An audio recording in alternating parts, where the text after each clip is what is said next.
Olá, boa noite. Sejam muito bem-vindos ao primeiro webinário do Meus Primeiros Passos. Hoje, o nosso primeiro webinário será inaugurado com a presença do Sargento Elidan, um grande amigo que há 24 anos é bombeiro militar, especialista em primeiros socorros, uma pessoa que tem ajudado muitas mamães e muitos papais a orientar na prevenção dos acidentes domésticos. Então, hoje eu vou conversar um pouquinho com o Elidan, ele vai falar um pouquinho desses 24 anos de experiência dele como bombeiro militar. E você que tem dúvida, você que tem curiosidade em saber um pouco mais sobre acidentes domésticos na primeira infância, não deixe de mandar sua pergunta e Elidan vai ter maior paciência em responder a todos vocês. Boa noite, Elidan. Boa noite, pessoal. Sejam bem-vindos ao canal. Então, a gente vai falar um pouco sobre prevenção de acidentes e sobre os primeiros socorros na infância, né? Desses nossos pequenos que tanto amamos. Então, a gente tem que ter um cuidado especial, uma visão especial, porque tem que ser rápido, né? Então, a gente tem que tomar uma atitude rápida, tem que fazer uma coisa rápida para socorrer e, principalmente, tomar medidas para evitar que acidentes aconteçam. 24 anos de bombeiro militar, pedagogo e técnico de enfermagem. Então, assim, estamos falando com um especialista que pode lhe ajudar e vai lhe orientar na prevenção dos acidentes domésticos. Inclusive, nesse período, estamos em julho, período onde as crianças estão de férias, onde a atenção precisa ser redobrada. Para vocês terem ideia, o aumento de acidentes domésticos nesse período, em julho, é 25% maior. Então, assim, a primeira infância, que é a criança do nascimento aos 6 anos, é um período que você precisa ter muito cuidado, você não pode descuidar nem um segundo, e não só a questão da residência. Temos vários acidentes causados em clubes, em pousadas, em hotéis. Então, Elidan, vamos falar um pouquinho aí como os papais e as mamães podem começar a prevenção pela casa. Você está no período de férias, as crianças ficam mais tempo em casa, sem ter aquele turno que está na escola ou na creche, e aí tem uma série de cuidados que precisa ter. Então, vamos começar pela parte elétrica. O que é que os pais podem fazer, podem orientar as babás, as cuidadoras, para a questão de acidentes com eletricidade? Primeiramente, eu queria falar sobre... O pessoal fala assim, né? Você até citou assim, atenção redobrada. Eu não gosto muito desse termo, né? Atenção redobrada, porque atenção é atenção. Então, a gente tem que olhar para essas crianças, tem que estar sempre atento, acompanhá-las. Então, a atenção, ela é integral, né? E a gente tem que, então, estar sempre disposto com o tempo e para ficar olhando, para ficar cuidando. Então, criança precisa ser bem assistida. Na questão de eletricidade, né? Então, a eletricidade, ela gera uma grande curiosidade da criança.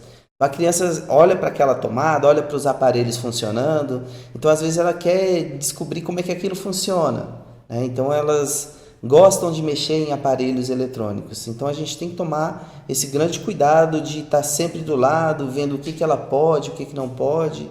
Então é um cuidado que a gente tem que manter. Hoje a gente tem um grande problema que são os aparelhos eletrônicos próximos, né? Celular, tablet. Então, integralmente as crianças querem utilizar. E nessa integralidade delas quererem utilizar, acaba a energia e elas querem continuar utilizando. E aí colocam o aparelho ligado na eletricidade, no carregador, e vão mexendo. Alguns aparelhos, quando eles não têm os equipamentos originais, eles podem estar sujeitos a defeitos. Então a gente já viu vários acidentes que aconteceram, pessoa utilizando fone de ouvido ligado no aparelho celular que está ligado na tomada carregando. E aí provoca, né, uma descarga elétrica. Então a gente tem que evitar essas situações. Então o aparelho não pode estar plugado na energia para a criança utilizar, né? Os equipamentos têm que estar em locais corretos, a criança tem que saber quando pode utilizar ou não, né?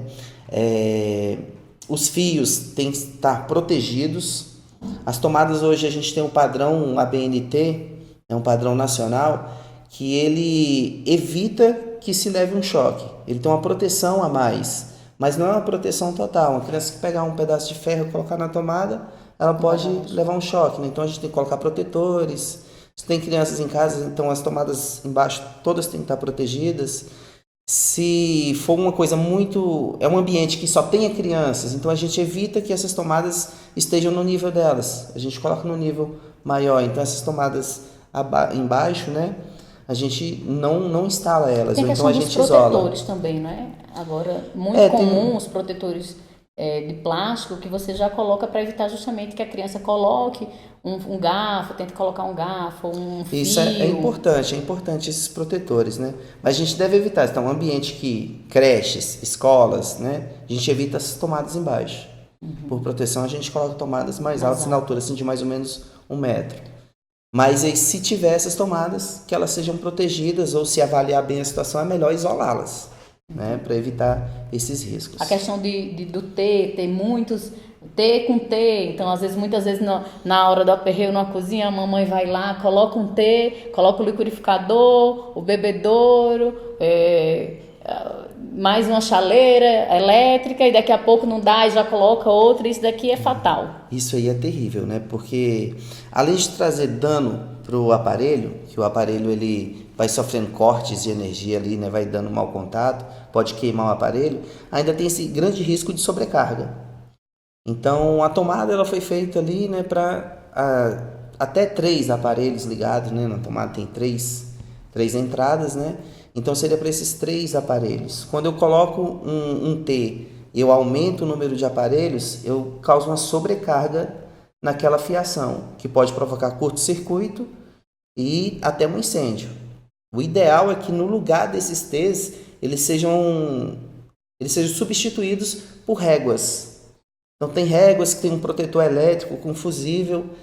Quando tem uma sobrecarga, esse fusível queima, evitando, né, então que essa sobrecarga provoque aquecimento dos fios e curtos-circuitos. Então é importante, né, que se for utilizar mais aparelhos, utilize essas réguas. Mas o ideal é que a gente dimensione, né, o ambiente para não sobrecarregar. E a questão do choque elétrico, muitas vezes ele provoca, inclusive, uma queimadura. Dependendo do choque elétrico, a criança, inclusive, pode ser queimada, não é isso? E corre até o risco de ter uma parada cardíaca, dependendo da voltagem. Isso é... Essa questão do choque elétrico, às vezes as pessoas imaginam que é só um susto. Você pegou ali, ficou se tremendo, né? Levou um susto, mas aí tem muitas consequências o choque elétrico, né? Então a energia, quando ela percorre o corpo, ela pode provocar um ferimento na mão, que pode ser ali uma laceração, né? A pele se rasga, ou então pela carga de energia que passou ali, ela pode provocar um aquecimento grande, que vai ser a queimadura. Essa energia ela vai percorrer o corpo da pessoa, né? Da criança, até sair em outro ponto. Geralmente vai sair pelo pé, onde a criança está pisando, né? Então nesse caminho da mão até chegar no pé, todo esse caminho que percorre pode sofrer lesões. Então pode sofrer lesões como ferimento e até queimadura.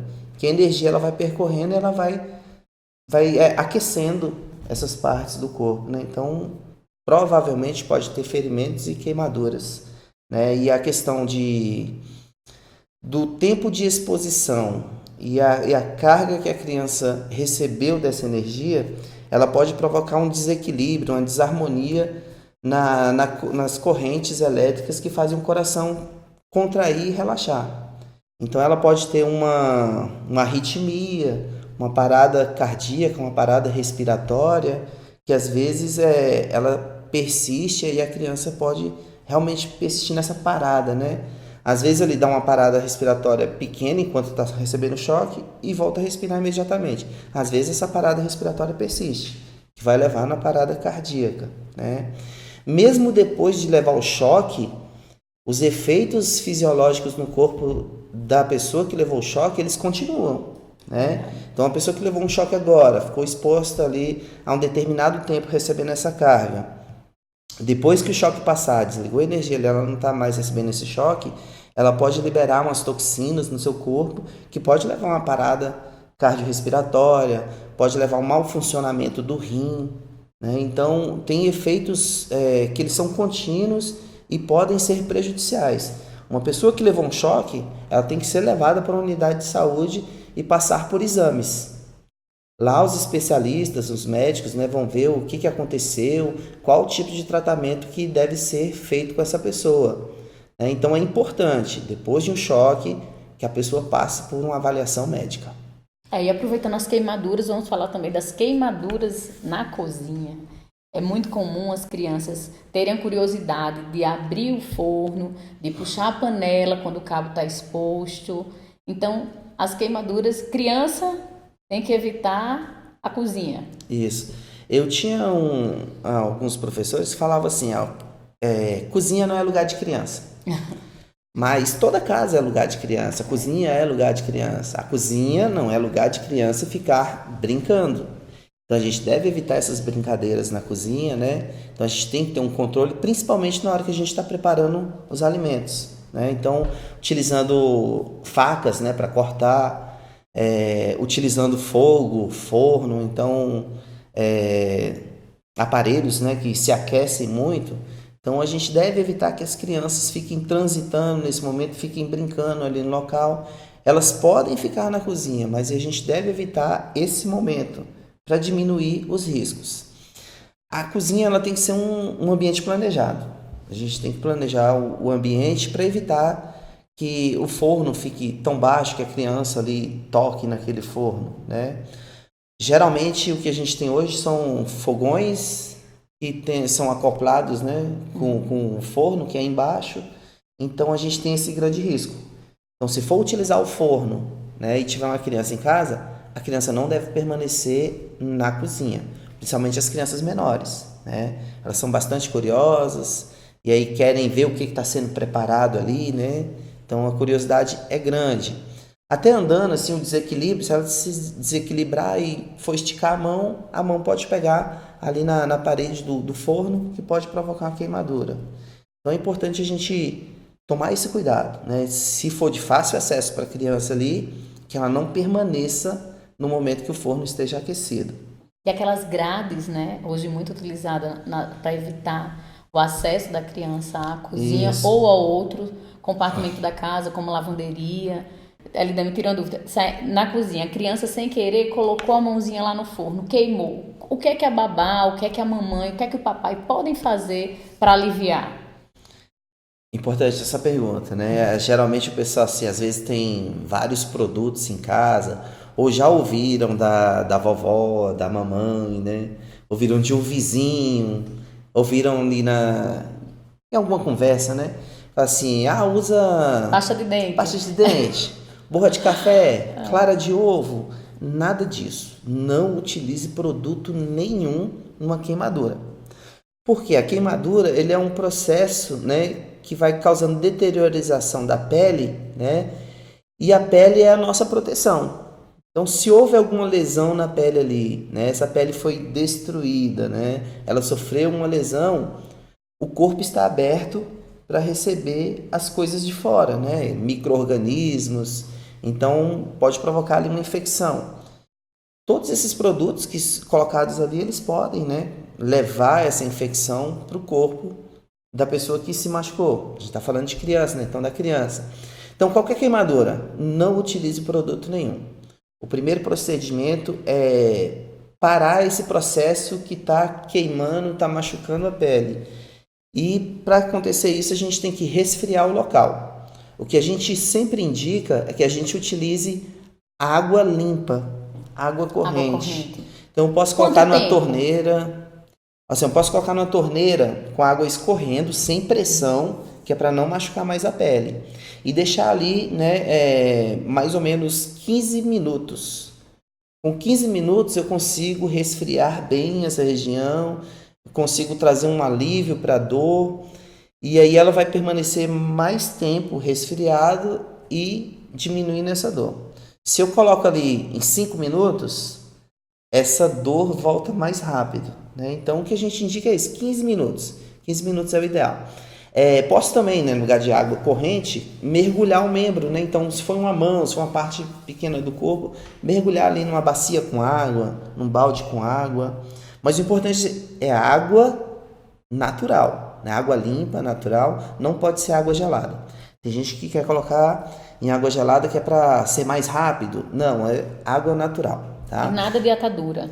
Nada de ataduras. O que a gente primeiro tem que fazer, então, é deter esse processo, resfriar, dar o alívio para a pessoa que foi ferida e procurar uma unidade de saúde, né? Então, se é uma queimadura pequena, não tem grande extensão, não vai ter muito problema, não destruiu a pele, né? Então, aquilo ali geralmente resolve em casa. Se for uma queimadura mais extensa, mais profunda, a gente tem que levar a pessoa para o hospital e lá o médico vai ver qual o melhor tratamento. E aí ele vai indicar produtos, né? Uma pomada à base de água, uma pomada com anestésico, uma pomada antisséptica.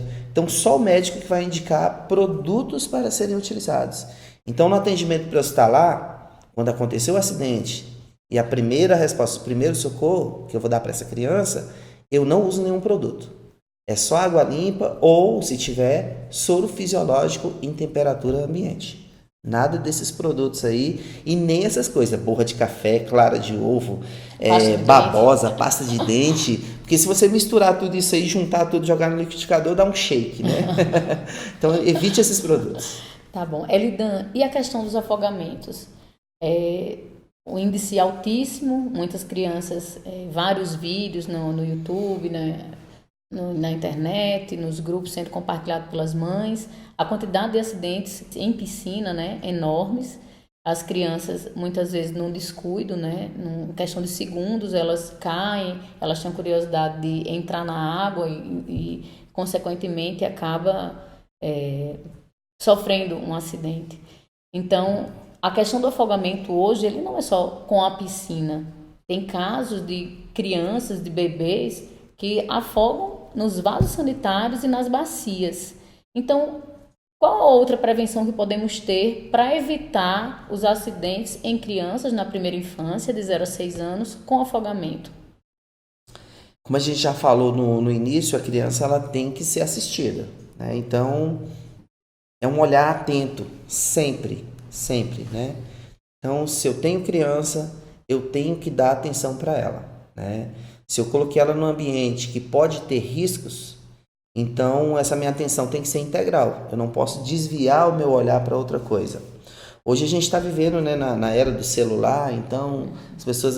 deixa eu dar uma olhada aqui rapidinho na mensagem, né? E lê a mensagem, uma mensagem que puxa a outra e você, pronto, já perdeu o foco na criança.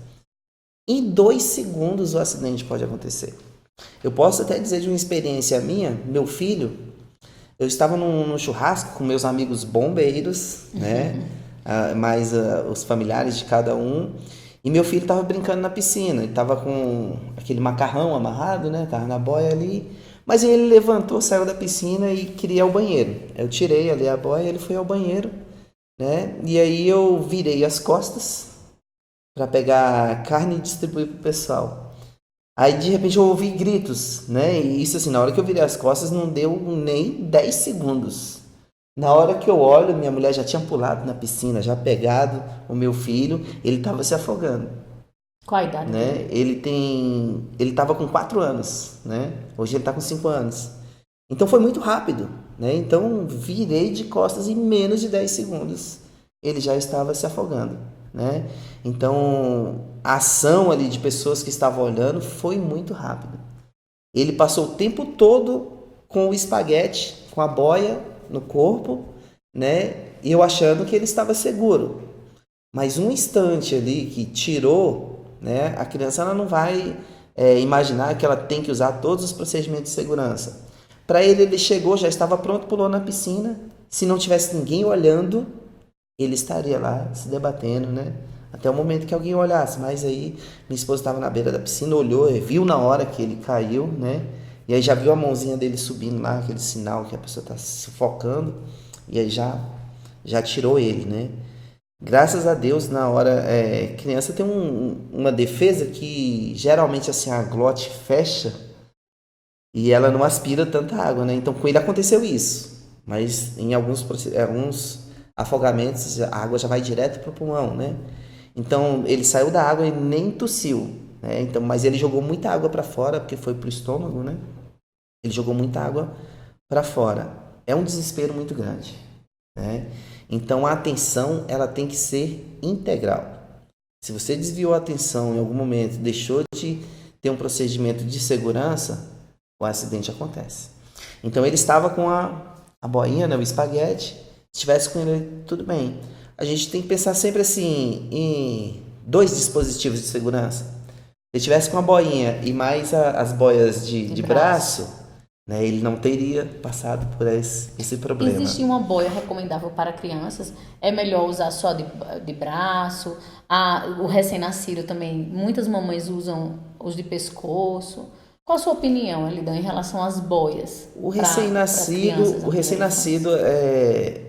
o ideal para ele é realmente ele tá com suporte acompanhado com a mãe, né? Para ele que tem as novas técnicas, né? O pessoal coloca assim, o recém-nascido logo para aprender a nadar. Então o ideal é a mãe estar sempre ali do lado, né? A mãe, o pai, o responsável, né? Aí crianças maiores, um pouquinho maiores, né? Já de 2 anos, 1 ano, o ideal é que tenha dois dispositivos, né? A boia de braço, né? E uma outra boia, um colete, né?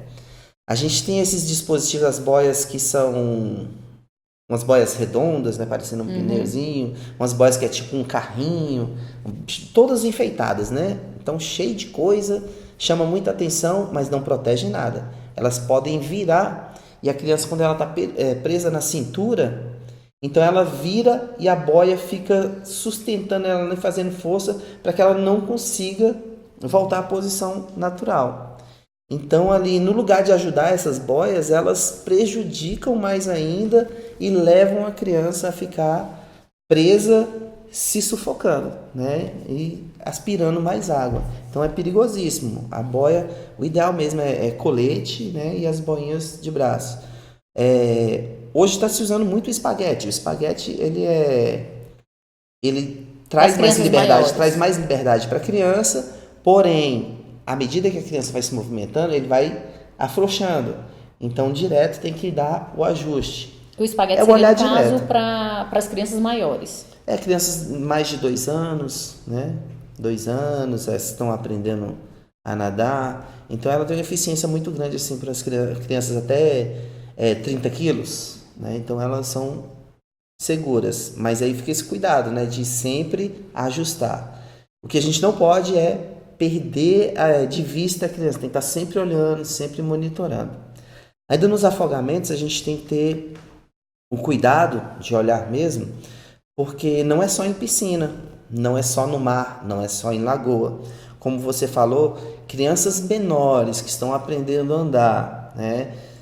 Se elas se debruçarem sobre o vaso sanitário, aquela quantidade de água que tem no vaso sanitário já é o suficiente para fazer ela se sufocar, se afogar, aspirar e ter uma parada cardiorrespiratória. A criança, como ela ainda não tem uma coordenação muito boa, caindo ali de cabeça no vaso, ela não vai conseguir se apoiar com os braços e tirar a cabeça do mergulho naquela água. Então ela vai se sufocar, ela vai ter uma parada cardiorrespiratória. A mesma coisa acontece nos baldes. Então a gente passou aqui por um tempo no Distrito Federal de escassez de água, né? Então as barragens estavam vazias, muitas pessoas estavam estocando água. Nesse caso é muito perigoso, né? Deixar um balde aberto, assim, além da segurança, da higiene da água, ainda tem esse risco de crianças menores se debruçarem sobre baldes e bacias, não dar conta de levantar e se sufocar, aspirar essa água e ter uma parada cardiorrespiratória. Então é importante deixar os banheiros fechados, né? As lavanderias, né, fechadas, que a criança não tenha um acesso fácil, para não ter esse risco de se sufocar, né, de se afogar nesse ambiente de água, né? Então, uma quantidade mínima, qualquer quantidade de água que seja capaz de cobrir ali boca e nariz da criança, já pode provocar um afogamento. Depois de falar um pouquinho de queimaduras, falar um pouquinho sobre afogamento, sobre choque elétrico, vamos falar agora sobre picadas de animais peçonhentos. Em especial aqui em Brasília está uma febre de escorpião. Dia sim, dia não, a gente tem notícia nos jornais, no jornal, no rádio, a quantidade de crianças e adultos que têm sido picados por escorpião. Então, qual o procedimento, o que deve ser feito para prevenir as picadas de animais peçonhentos? Uma coisa assim que a gente deve ter sempre o cuidado é o cuidado com a higiene, né? Então, os escorpiões, eles procuram sim ambientes que sejam escuros e úmidos, né? Então, caixa de esgoto, a caixa de energia, a caixa de telefone, né? Restos de obra, onde tem muito entulho. Então, os escorpiões eles estão mais nesses lugares, tanto pelo ambiente que é mais agradável para eles, quanto a alimentação que ele vai encontrar lá, né? Tem baratas, tem outros insetos, então o escorpião vai procurar então alimento e um ambiente mais agradável para ele. Então a gente deve fazer sempre a limpeza do local, evitar que tenha restos de comida, restos de obra, né, entulho, para evitar que essas baratas, esses insetos se acumulem ali, porque eles que vão chamar o escorpião para estar ali convivendo. O escorpião ele tem ele tem assim nele assim a defesa, né? Então ele não vai atrás da pessoa para atacar a pessoa. Geralmente ele foge. Mas se ele se encontrar numa situação de risco, a tendência é ele atacar para se defender. Então, no local assim que ele esteja encurralado, não tem saída para ele, o ataque vai ser partir para cima da pessoa para ferir, né? Às vezes ele fica em ambientes escuros como sapatos. Então, se você deixou o calçado ali, ele pode entrar dentro do calçado para ficar num ambiente mais escuro. A pessoa, quando vai colocar o pé ali no calçado, pode ser picado. Atrás de móveis, então uma faxina, está fazendo a faxina, enfiar a mão por trás do móvel ali, se tiver o escorpião, ele vai se sentir, né, atacado, ele vai agredir, ele vai tentar dar a picada. As pessoas falam assim, para se encontrar um escorpião, para pisar nele, esmagar, tenha cuidado com esse procedimento. Se você tiver de chinelo, tiver com o pé que não esteja completamente protegido, se você não pisar de cheio no escorpião, a cauda dele, se ficar para fora da sua pisada, pode ferir, né, o seu dedo, tocar no seu calcanhar. Se ele conseguir pegar na sua pele, ele vai inocular o veneno. Então isso é perigosíssimo. Então, se for pisar no escorpião, que ele esteja à vista ali, que você esteja com o pé completamente protegido por um calçado, tá? O ideal é você pegar alguma outra coisa, um objeto para esmagar que tenha mais de 30 centímetros, né? Que se for muito curto, né? Uma caneta, você for tentar esmagar um escorpião, de repente se você errar e escorregar ali, ele pode ter a chance de picar. O ideal é não ter contato com ele. Então, se você viu o escorpião, né, não tenha contato com ele, não tente capturá-lo, porque você pode se ferir. Eu vi nesses últimos dias algumas postagens, né, de procedimentos, né, equivocados. Essa mesmo de pisar em cima do escorpião. Cuidado com a pisada. Depois que foi picado, aí tem um post que colocaram principalmente no WhatsApp para colocar gelo no local, que possivelmente esse gelo diminuiria o fluxo sanguíneo, fazendo com que o veneno não chegasse tão rápido a ser distribuído no corpo. Isso aí não tem comprovação científica de que seja verdade. Não utilize gelo. Você está perdendo tempo. Você poderia fazer um outro procedimento de socorro mais eficaz. E qual seria esse procedimento, Alidão? O primeiro procedimento seria, então, foi picado, manter a pessoa em repouso, né? Então ela repouso, respirando tranquilo, dando suporte emocional para ela. Então vai doer, né? Então o procedimento, o pessoal fala colocar gelo, colocar uma compressa quente ali no local para diminuir a dor, mas aí de socorro não vai interferir em nada, vai só diminuir a dor. Você tem que fazer o mais rápido possível uma ligação para o centro de toxicológico, né, e perguntar quais os procedimentos, ou então ligar para o SAMU, ligar para o Corpo de Bombeiros e verificar o socorro. Então pode ser que imediatamente seja enviada uma viatura para prestar os primeiros socorros, né, os auxílios. 192 ou 193. 192 ou 193. Ou então, se você tiver acesso rápido a uma unidade de saúde, né, hospitais regionais, né? Então tem que ser uma rede pública. Não adianta procurar hospital particular, porque eles não têm o soro, né, antiescorpiônico. Tem que ser um hospital público. Então, principalmente os hospitais regionais. Eu não tenho, acho que não tenho ciência que a UPA no Distrito Federal atenda, mas os hospitais regionais, todos eles devem possuir, né, esse soro. Se não possuir, né, vai ser informado. Se você ligar 192, falar com o médico que está lá, o regulador, ele vai indicar a unidade de saúde que tem esse soro Mais próximo, e você né? deslocar o mais rápido possível, ou se ele achar melhor, ele vai mandar uma viatura deslocar para prestar esse auxílio. Então, o socorro mesmo, que a gente vai conseguir fazer isso, solicitar ajuda, 192, 193, né, manter a pessoa em repouso e dar um suporte emocional para ela e procurar esse auxílio médico o mais rápido possível. Se vai ser o serviço de saúde que vai mandar, né, bombeiro ou SAMU que vai mandar a viatura, ou se você vai para a unidade de saúde, né, um hospital regional, o mais rápido possível. Então, chegando às perguntas aqui, vamos ver Opa, aqui. vamos ver. Vamos lá. O Elison Veras, ele dá um lactente que se engasga com leite materno e não respira. Devemos tratar como vítima de afogamento ou como vítima de ovas? De ováceo, né? Isso. Então, a gente vai tratar como uma vítima de ováceo, né? Então, a gente tem ali né, eu tava mamando, né? Aleitamento, né? Que ele falou. Isso, então a gente tem ali... Na verdade, se o lactente que se engasga com leite materno e que não respira, devemos tratar como vítima de afogamento ou como vítima de ováceo? Então ele está tendo uma obstrução da via aérea, né, por um corpo estranho, que seria o leite ali, né, que está talhado, está mais grosso, né? Então o primeiro procedimento é tentar liberar essa via aérea. Então esse procedimento seria pegar a criança, né, com a manobra de tapotagens e compressão torácica. Então pegar no queixo da criança, apoiar o queixo, deitar ela sobre o antebraço e entre as escápulas dar ali 5 tapas, né, entre as escápulas.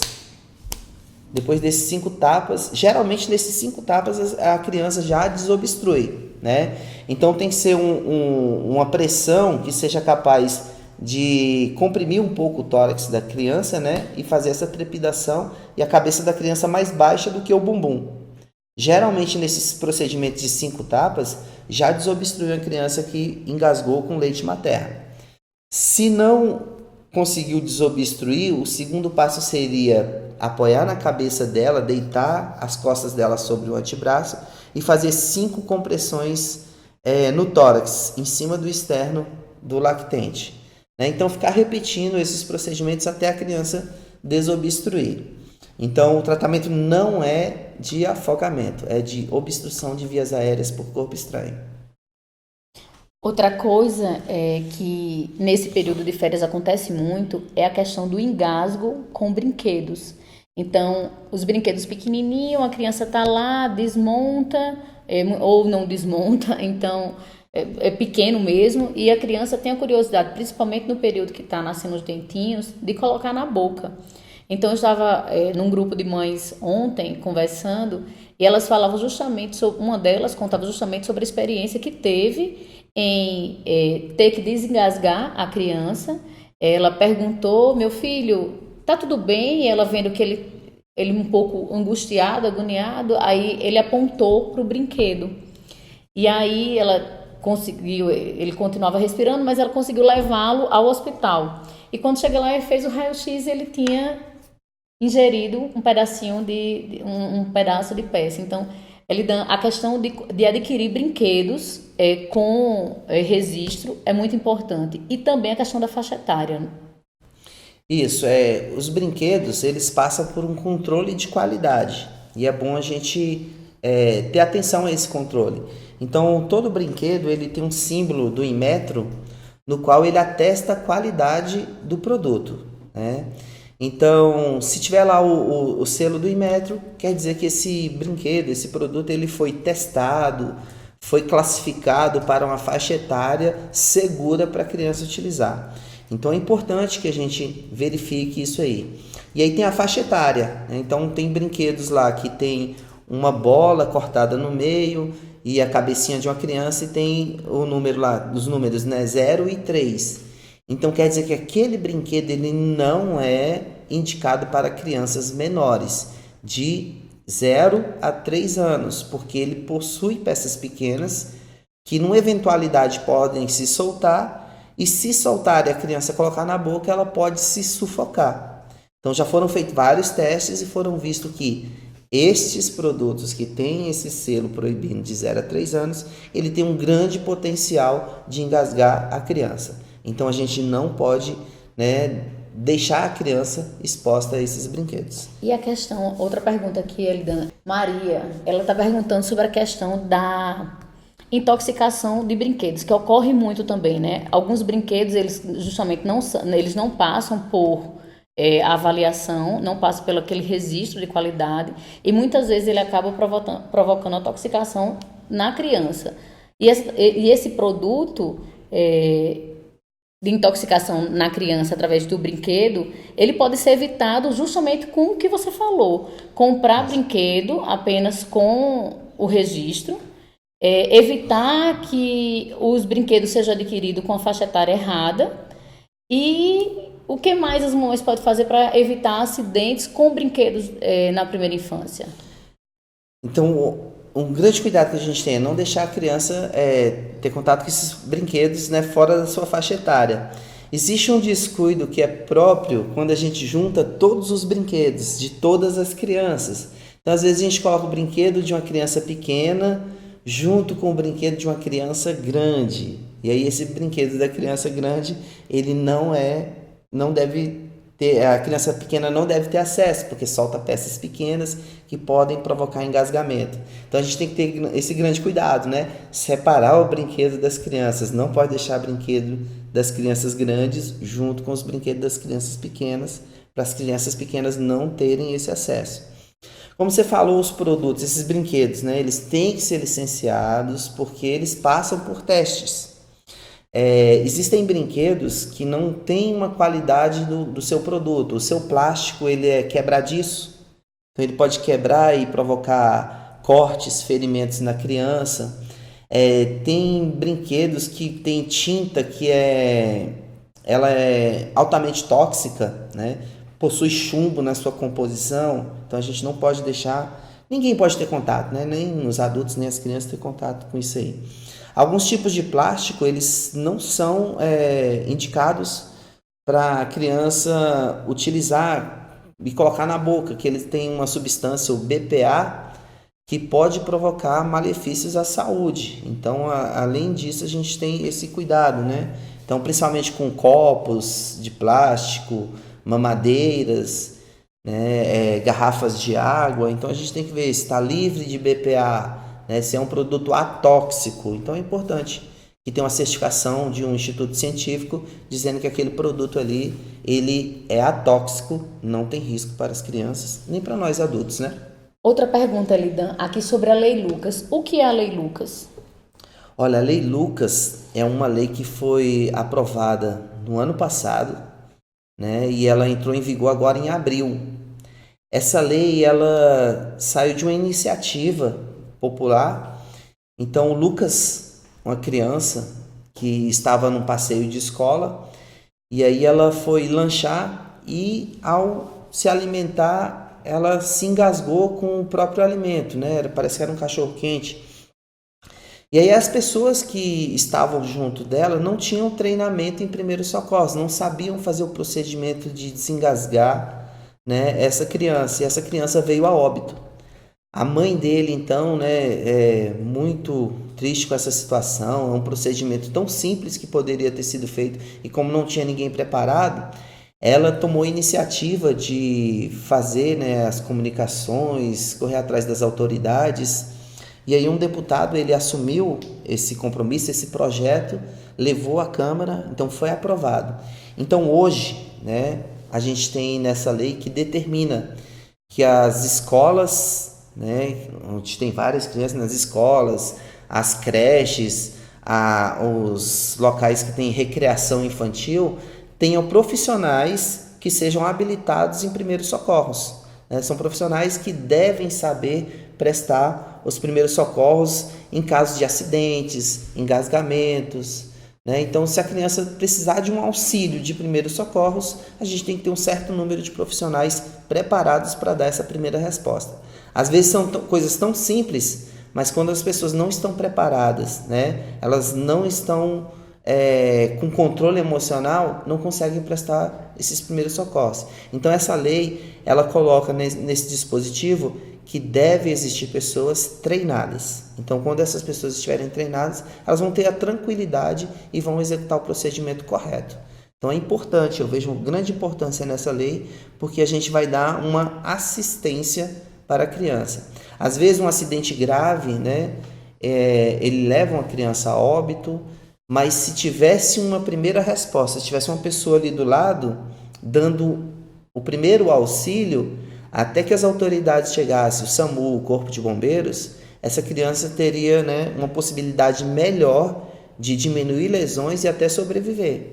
Então, é importantíssimo ter essa primeira resposta, é importantíssimo ter essa primeira mão lá no local, até que o socorro institucionalizado chegue. Bom, Elidan, chegou outra pergunta de Antônio Fonseca. Elidan, sobre a informação, você respondeu há pouco tempo, mas vamos repetir novamente. Elidan, sobre informação na internet sobre picada de escorpião, aplicar gelo no ferimento é eficaz para retardar o veneno? Não existe comprovação científica disso, A gente sabe por senso comum que quando a gente resfria uma área do corpo, a gente diminui os vasos sanguíneos, dificultando a circulação, mas aí a eficácia científica diz que vai dificultar o veneno circular, não existe, Então, a gente acaba perdendo tempo com esse procedimento. A gente poderia fazer um outro procedimento mais efetivo, que é chamar ajuda e ir imediatamente para a unidade de saúde. Então, não perca tempo colocando gelo, De senso comum parece uma coisa certa, mas cientificamente não tem nada comprovado que esse é um procedimento correto. Tá bom. Outra pergunta que chegou aqui de Marília Almeida. Uma criança que estiver grudada na tomada levando choque, como fazer para retirá-la sem levar choque também?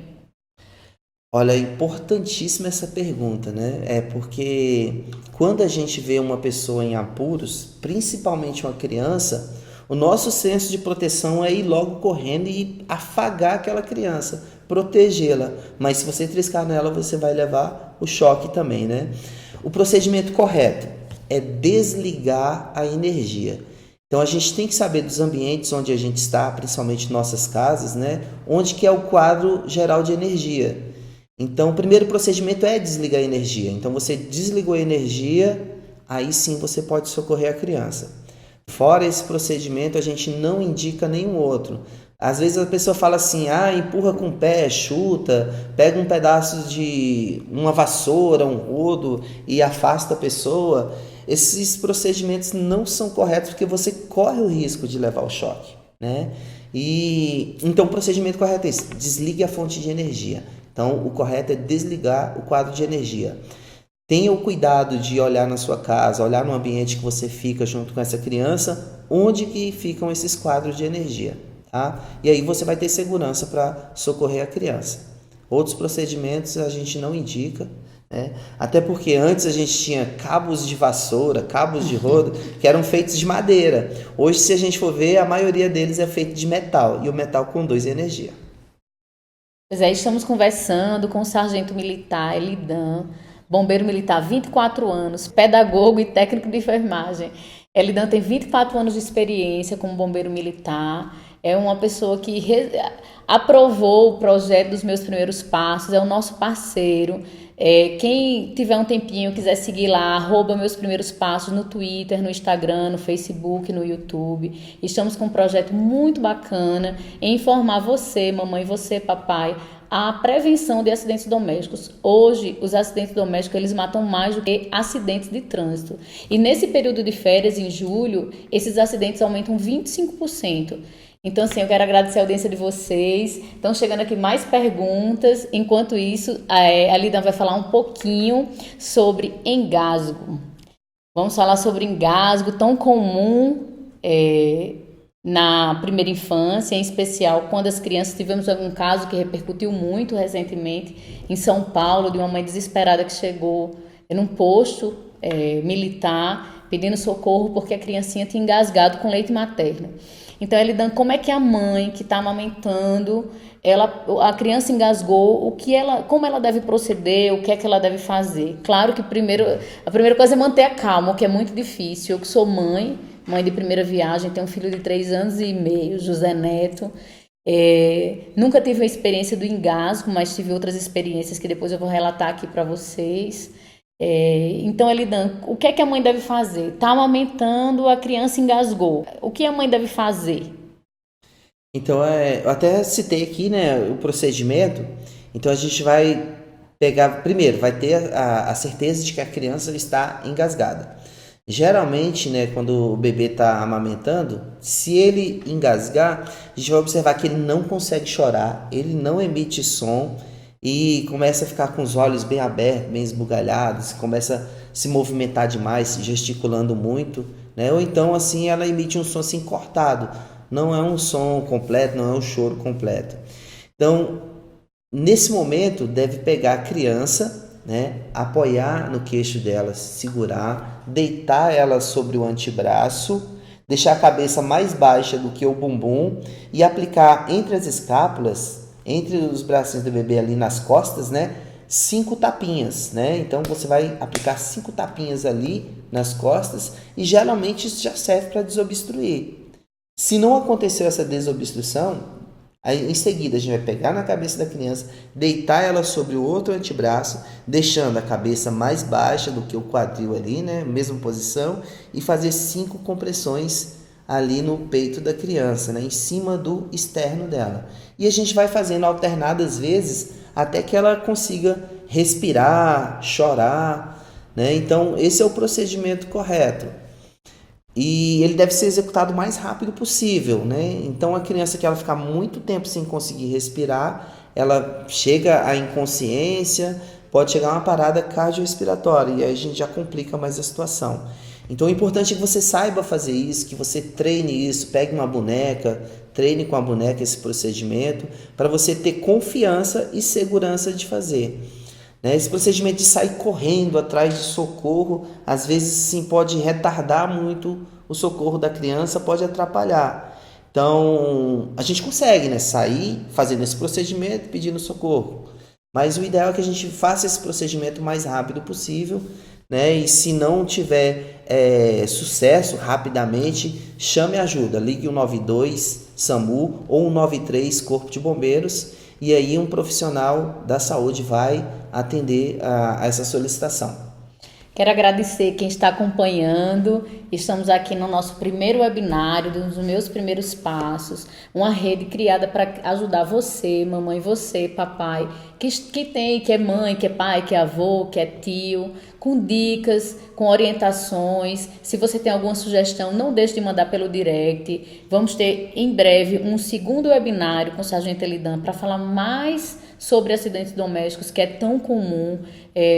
Todos os dias lemos, escutamos relatos de mães falando dos acidentes que acontecem em casa, seja uma queda, que é um acidente doméstico, seja um engasgo, que é um acidente doméstico, uma queimadura, um choque elétrico. Então, assim, se você tem alguma sugestão, se tem alguma pergunta, se tem alguma dúvida, manda mensagem. Estamos aqui com a Araceli, com o Bruno dando apoio na nossa transmissão. Elidan está aqui à disposição de vocês para tirar qualquer dúvida. Siga as nossas redes sociais, Meus Primeiros Passos, indique para os amigos. Em breve vamos criar um grupo só para tratar, um grupo no WhatsApp, só para tratar sobre acidentes domésticos. Às vezes você não está tendo tempo de assistir ao vivo, mas amanhã irá assistir. Então, vamos criar um grupo de WhatsApp para você passar durante 30 dias, tirando todas as dúvidas que você tem. sobre acidentes domésticos que você acha que nunca pode acontecer com seu filho ou com seu sobrinho, com seu primo, com algum ente. Mas os acidentes domésticos, ele hoje matam mais do que acidentes de trânsito na primeira infância. E precisamos ter cuidado com os nossos pequenos. Num descuido, você pode ter consequências gravíssimas, como uma criança com uma deficiência, uma sequela grave. Então, vamos seguir meus primeiros passos. Quero agradecer a audiência de vocês. Tá chegando mais uma pergunta aqui. Deixa eu perguntar aqui a Elidan. Em caso de convulsão, que às vezes se parece com engasgo, o que fazer? No caso de uma convulsão, a gente deve deixar a pessoa se debater, né? Então, como falou assim, parece com engasgo, a gente deve observar a respiração da pessoa. Quando a criança está engasgada, a gente não consegue observar essa respiração, a gente não ouve o barulho da respiração, o ar entrando e saindo. Na convulsão, a gente consegue observar isso, né? Ela respira muito rápido, então a gente ouve o barulho do ar entrando e saindo pela boca e nariz. Então, em caso de convulsão, a gente deve deixar a pessoa se debater normalmente, né? Evitando apenas que ela bata a cabeça. Então, não pode segurar os braços, não pode segurar as pernas, porque pode provocar lesões ortopédicas, né? Então, o importante é deixar passar essa crise. Enquanto a pessoa estiver tendo a crise de convulsão, ela estará respirando, né? Então, nossa preocupação é, depois que passou a crise, ela continua respirando ou parou a respiração? Se estiver parada a respiração, a gente vai tomar os procedimentos de reanimação com ela. Se ela estiver respirando normalmente, a gente vai colocar ela deitada para o lado esquerdo, né? Evitando que ela se engasgue com a própria saliva, né, que foi produzida durante as contrações, e ligar para o 92, o 93, pedindo auxílio para o socorro. Outra coisa, chegou outra pergunta aqui. A mamãe entrou em trabalho de parto. O que o papai deve fazer? Muita calma nessa hora, né? Então, você deve chamar o auxílio, né? Ligar 192, 193, pedindo o auxílio, e aí vai ser mandado uma viatura para o local para poder ajudar, acompanhar. Mas aí você vai estar no local, você deve então ter controle emocional, respirar fundo e auxiliar no que for necessário. Então pegar lençóis limpos, né, para quando o bebê sair você imediatamente embrulhar esse bebê, aconchegar ele, porque ele não pode ficar exposto ao tempo que é frio, então a criança perde calor muito rápido, que pode provocar uma série de problemas, né? Então, acompanhar a saída do bebê. O bebê geralmente ele vai sair ali normalmente, então não precisa ter grande desespero, é apoiar ali a cabeça dele, acompanhar a saída do corpo dele, né? E depois que ele saiu, observar se ele respira ou não. Geralmente o bebê chora, né? Então, quando nasce um bebê e ele chora, isso é música para os ouvidos de qualquer socorrista. A gente sabe que tudo foi bem. Então, não esqueça de agasalhar, cobrir o bebê com lençóis limpos. Elidan, outro caso que tem chamado bastante atenção, e eu já até fiz um post nos meus primeiros passos, levando em consideração algumas matérias que repercutiram muito nos Estados Unidos, foi a questão do esquecimento da criança dentro do carro. Muitas vezes no corre-corre do dia a dia, e eu sou testemunha disso porque eu sou mãe, claro, nunca aconteceu comigo, graças a Deus, eu espero que nunca aconteça. Às vezes uma mudança de rotina do pai ou da mãe, a mãe é acostumada a deixar a criança todos os dias na creche, aí a mãe viajou, o pai precisa deixar. Então, hoje, por ano nos Estados Unidos, em média, 40 crianças são esquecidas dentro do carro e, consequentemente, essas crianças chegam a morrer. Então, é outra coisa que precisamos ter muito cuidado, né, Lidan? Colocar uma mochila próxima no banco da frente. Geralmente, a criança, quando ela entra no carro com balançar, geralmente ela dorme. Eu até brinco com meu marido falando: a José Neto tá dando trabalho para dormir, vamos dar um passeio que ele já volta a dormir. Muitas vezes não precisa nem chegar a sair da quadra, não consigo nem chegar de uma rua para outra, mas já a criança já dorme. Então, outro cuidado e no Brasil não existe os números oficiais em relação às crianças que já morreram esquecidas nos carros. Então, hoje pesquisando, dando uma olhada, no ano passado encontrei umas 4 matérias que chamaram bastante atenção. Precisamos ter cuidado também na hora do deslocamento das crianças, não é, Elidan? Isso aí geralmente acontece como você falou, da rotina, né? Então a rotina foi quebrada, a pessoa está com muita pressa, né? Às vezes já desce de costas para o carro, bater na porta e fechando o controle remoto, né? Então tem que verificar quais as rotinas, né? O que eu tinha que fazer. E às vezes assim, a nossa vida é tão corrida que a gente esquece muita coisa. Então para saber se você fechou, trancou o carro, se você fechou o portão, né? Então você tem que mentalizar, fala assim, eu fechei, estou fechando o portão, eu deixei a criança na escola, né? Então sempre dá uma olhada para a cadeirinha, né? Sempre olhar. Então não saia com tanta pressa, saia com o tempo necessário e observe a coisa, observe o carro. Então nessa pressa, nessa corrida assim, muitas pessoas já esqueceram a criança dentro do carro, né? Então fugiu a rotina. Se a pessoa tem problema de esquecimento, alguma coisa, faça os bilhetinhos, coloque ali no painel do carro, né?